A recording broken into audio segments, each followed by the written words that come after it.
Mental math कक्षा 8 अध्याय 3 चतुर्भुजों को समझना का अगला भाग भी कर लेते हैं। बच्चों क्या कहता है, मैं हूं हरीसर और आप सभी बच्चे देख रहे हैं आपका अपना YouTube channel math with Hari sir special Hindi medium के बच्चों के लिए। तो बच्चों प्रश्न नंबर 26 से प्रश्न नंबर 30 तक आज हम करने वाले हैं। ठीक है, तो आइए करना शुरू करते हैं। ये रहा प्रश्न नंबर 26। ठीक है, ये रहा प्रश्न नंबर 26। क्या कहता है, इसको थोड़ा जूम आउट कर लेते हैं। ये देखो क्या कहता है प्रश्न नंबर 26। देखो ध्यान से, कहता है,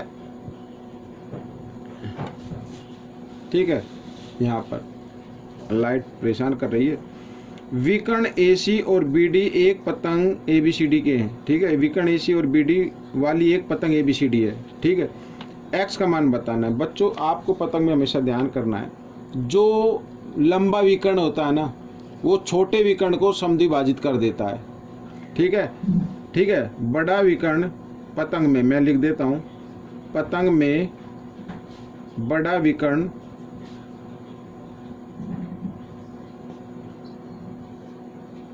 छोटे विकर्ण को समद्विभाजित कर देता है।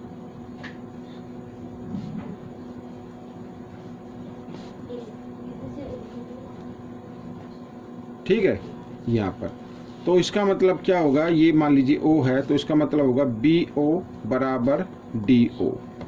ये छोटा विकर्ण हो गया BD, AC बड़ा हो गया, तो बड़ा जो विकर्ण है BD को समद्विभाजित कर देता है, BO बराबर DO।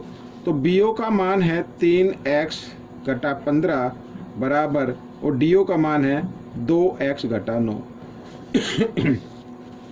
x को ले आओ आप बाईं तरफ, घटा 2x हो जाएगा बराबर घटा 9, और ये घटा 15 इधर दाएं तरफ आकर जमा 15 हो जाएगा। ठीक है, अब ये घटा जमा घटा 3 में से 2 घटाएंगे 1x, और ये भी जमा घटा घटा 15 में से 9 गए 6 आ गया।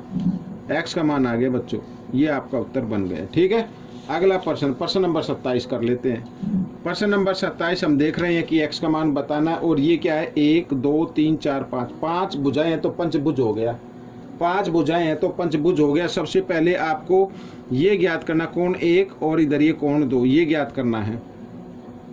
और पंचभुज का जो कोणों का योग होता है वो होता है 540। ठीक है, यहाँ पर मैं लिख देता हूँ, पंचभुज के अंतः कोणों का योग कितना होता है, 540 होता है। नहीं आता निकालना तो ये फॉर्मूला होता है n घटा 2 और गुणा 180। इस तरीके से निकाल सकते हैं। n का मतलब जो भुजाएं होती है वो। ठीक है, अब बच्चों सबसे पहले कोण 1 निकालते हैं। कोण 1 जमा 80, ये क्या हो गया बच्चों, ये तो एक रेखीय युग्म हो गया। एक रेखा हो गई, एक रेखा पर 2 कोण बन रहे हैं, एक तो एक बन रहा है, 80 डिग्री का बन रहा है, तो दोनों का योग कितना होगा, 180 डिग्री होगा। रेखीय युग्म लिख देते हैं।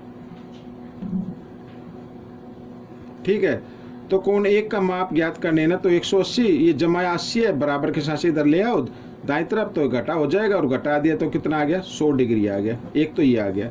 इसी प्रकार, ठीक है ना, इसी प्रकार कोण 2 जमा 60 बराबर 180 होगा। ठीक है, ये भी क्या हो गई, रेखीय युग्म, लाइन रेखा है ना, ये रेखीय युग्म हो गई। तो 2 का मान क्या होगा, 180, 60 जमा इधर आकर घटा हो जाएगा, और घटा दिया तो 120 आ जाएगा। ये आ गया एक तो। ठीक है, कोण 1 2 की। अब x का मान निकालना है।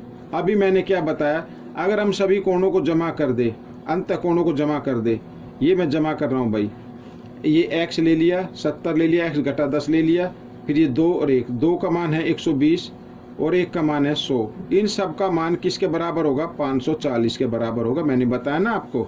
तो 1x और 1x इनको अलग जमा कर लीजिए, और ये 120 और 100 220 हो गए, 220 और 70 290 हो गए, 290 में से 10 घटा दो तो 280 हो गई। ठीक है ना, 280 घटा 540, इस तरीके से। आइए मैं इसको थोड़ा दूसरे पेज पर बता देता हूँ, जगह कम है इस पे, तो ये मैं दूसरा पेज ले लिया है, इस पे बता देता हूँ। ठीक है, ये देखो, अब क्या करना है, 2x बराबर 540, 280 इधर जमा, इधर आकर ये घटा हो जाएगा, घटा दीजिए। 2x बराबर कितना आ गया, 0 में से 0 गए 0, 4 में से 6 नहीं जा सकते, 14 में 4 में से 8 नहीं जा सकते, 14 में से 8 गए, कितना आएगा 6 आ जाएगा। तो यहाँ पे रह गया 4 में से 2 गए 2, ये आ गया बच्चों। ठीक है, अब x का मान निकालना है। x बराबर 260, 2 इधर गुणा में, इधर आकर ये भाग में आ गया। जब 260 को 2 से भाग करेंगे तो 130 आ जाएगा। ठीक है, x का मान निकालना, तो x का मान कितना आ गया, 130 आ गया बच्चों। ठीक है, ये प्रश्न आपका हल हो गया। लाइट ज़्यादा ही परेशान कर रही है बच्चों, थोड़ा सा इसको सपोर्ट कीजिए, इग्नोर कीजिए। ABCD एक समांतर चतुर्भुज है, तो x का मान बताना है। ये एक समांतर चतुर्भुज है, तो क्या बताना है, x का मान बताना है बच्चों। ठीक है, बहुत ही आसान तरीके से मैं आपको बताऊंगा।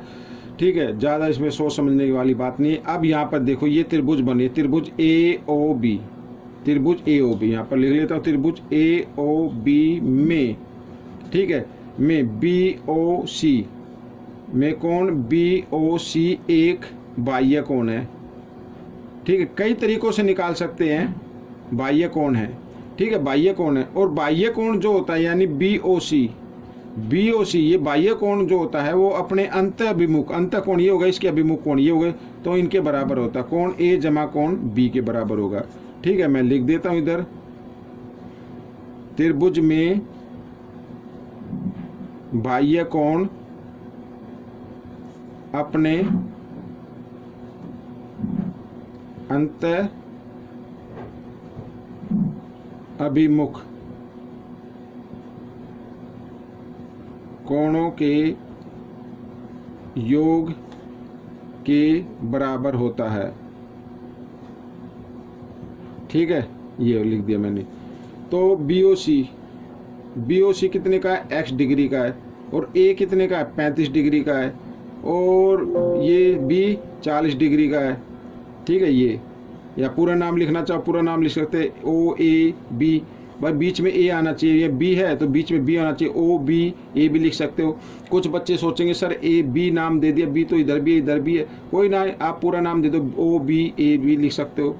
ठीक है, x बराबर 35 और 40 कितना होता है, 75 होता है। 75 डिग्री मान आ गया बच्चों, x का मान आ गया। ठीक है, ये प्रश्न आपका हल हो गया। आइए करते हैं प्रश्न नंबर 29, ये रहा आपके सामने प्रश्न नंबर 29। क्या कहता है, MNOP एक पतंग है। ठीक है, ये पतंग है MNOP। ठीक है, NPO ये क्या है, 49 डिग्री है, तो हमें बताना NOP का मान, NOP का यानी ये मान बताना हमें बच्चों। ठीक है, अब इसमें एक चीज़ याद रखनी है। ठीक है, मैं लिख देता हूँ MNOP एक पतंग है। ठीक है, जिसमें, अब इसमें देखो, जिसमें यहाँ पर ये जो भुजा है ना, ये PO, जिसमें PO बराबर होगा NO। ये हमेशा पतंग में बच्चों जो संलग्न भुजाएं होती है वो आपस में क्या होती है, बराबर होती हैं, यानी ये वाली। ठीक है, एक जोड़ा। ठीक है, अब ये वाला जोड़ा नहीं, ये वाला जोड़ा बराबर होगा, यानी MP बराबर होगा MN के, तो इधर PO बराबर होगा NO के। ठीक है, ये होता है पतंग के अंदर। तो ये दोनों भुजाएं क्या बराबर हैं। ठीक है, तो इनके सम्मुख कोण भी क्या होंगे, बराबर होंगे, यानी OPN, कोण OPN बराबर होगा ONP या PNO। ठीक है, ONP बराबर भुजाओं के सम्मुख कोण।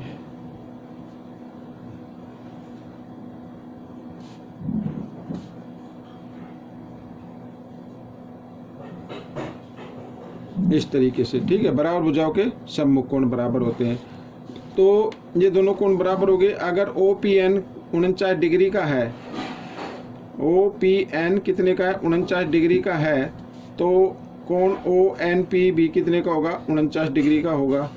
ठीक है, ये आ गया। और ये कोण ज्ञात करना है, तो त्रिभुज PON, त्रिभुज PON में, तो तीनों कोणों का योग क्या होता है, जगह का मैं डायरेक्ट कर दूं, तो 49 ये कोण हो गया, एक ये कोण हो गया, ये भी, इसका भी योग 49, मतलब इसकी भी माप 49 है, और जमा ये कोण। ठीक है, इसका नाम लिख लेते हैं NOP। NOP बराबर 180 डिग्री के होगा। फिर भी जगह कम पड़ गई, कोई बात नहीं, दूसरे पेज पर फिर बताते हैं, अभी बताया था ना इस पे। ये लो, इस पे बताता हूँ मैं, ठीक है। यहाँ पर तो बच्चों कोण NOP बराबर 180। अब इन दोनों को जमा करो, यानी अगर 49 को जमा करेंगे तो कितना हो जाएगा, 98 हो जाएगा। 98 इधर जमा का इधर आकर घटा का हो जाएगा, ठीक है। और कोण NOP बराबर घटाएंगे तो कितना आ जाएगा, 80 2 82 डिग्री आ जाएगा बच्चों, ठीक है ना। यहाँ पर तो इस तरीके से आपको ये हल करना है, कोई ज़्यादा मुश्किल नहीं है, सिर्फ आपको प्रैक्टिस जरूर करनी है। आइए करते हैं प्रश्न नंबर 30।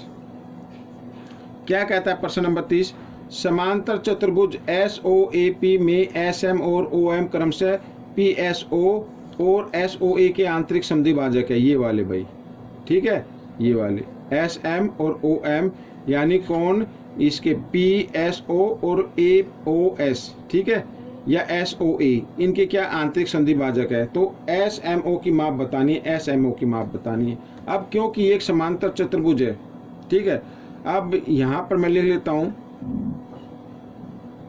क्योंकि SOAP एक समांतर चतुर्भुज है,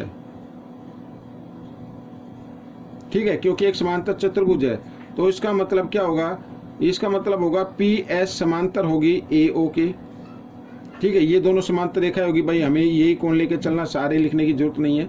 वह SO एक तिर्यक रेखा है,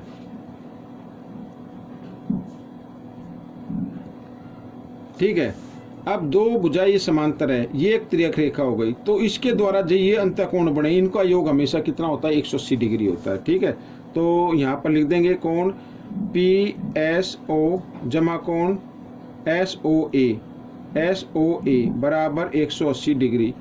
यहाँ पर मैं लिख देता हूँ, तिर्यक रेखा के एक ही ओर बने अंतःकोण, ठीक है। अब PSO का आधा समद्विभाजक दिए हुए ना, PSO का आधा बराबर होगा SOA का आधा, SOA का आधा और बराबर होगा 180 का भी आधा भाई, 180 का भी आधा, ठीक है। अब ये दो से ये कट जाएगा तो 90 आ जाएगा। अब PSO का आधा क्या होता है, PSO का आधा होता है बच्चों OSM, OSM जमा, और SOA का आधा होता है SOM और बराबर 90 डिग्री, ठीक है, ये आ गया। अब क्या करना है, अब आपको ये त्रिभुज लेनी है, ये वाली त्रिभुज, ठीक है, ये वाली त्रिभुज लेनी है। त्रिभुज SMO में, ठीक है, कोण OSM जमा कोण SOM जमा कोण SMO बराबर 180 डिग्री के होंगे। त्रिभुज के तीनों कोणों का योग क्या होता है, 180 डिग्री होता है, ठीक है ना। तो ये यहाँ पर दोनों कोणों का मान आ गया है, ये समीकरण 1 मान ले तो इसकी जगह आपको लिखना 90 बराबर और SMO बराबर 180 डिग्री समीकरण 1 से, ठीक है। यहाँ पर मैं लिख देता हूँ समीकरण 1 से, ठीक है। अब 90 इधर जमा का इधर आकर ये घटा का हो जाएगा, तो SMO, ठीक है, SMO की माप आ जाएगी 180 घटा 90 और घटा दिया तो कितना आ गया, SMO बराबर 90 डिग्री आ गया। ये आपका मान आ गया बच्चों, तो ये प्रश्न आपका हल हो गया, ठीक है ना। इस तरीके से आपको भी प्रैक्टिस करनी है भाई, ज़्यादा से ज़्यादा करनी है, सिर्फ वीडियो को देखना नहीं है, होमवर्क ही पूरा नहीं करना है, प्रैक्टिस भी करनी है, ताकि जो भी प्रश्न आपके एग्ज़ाम में आए या क्विज में आए आप उनको जल्दी से कर पाएँ, ठीक है। मिलेंगे अगले भाग में, तब तक के लिए धन्यवाद।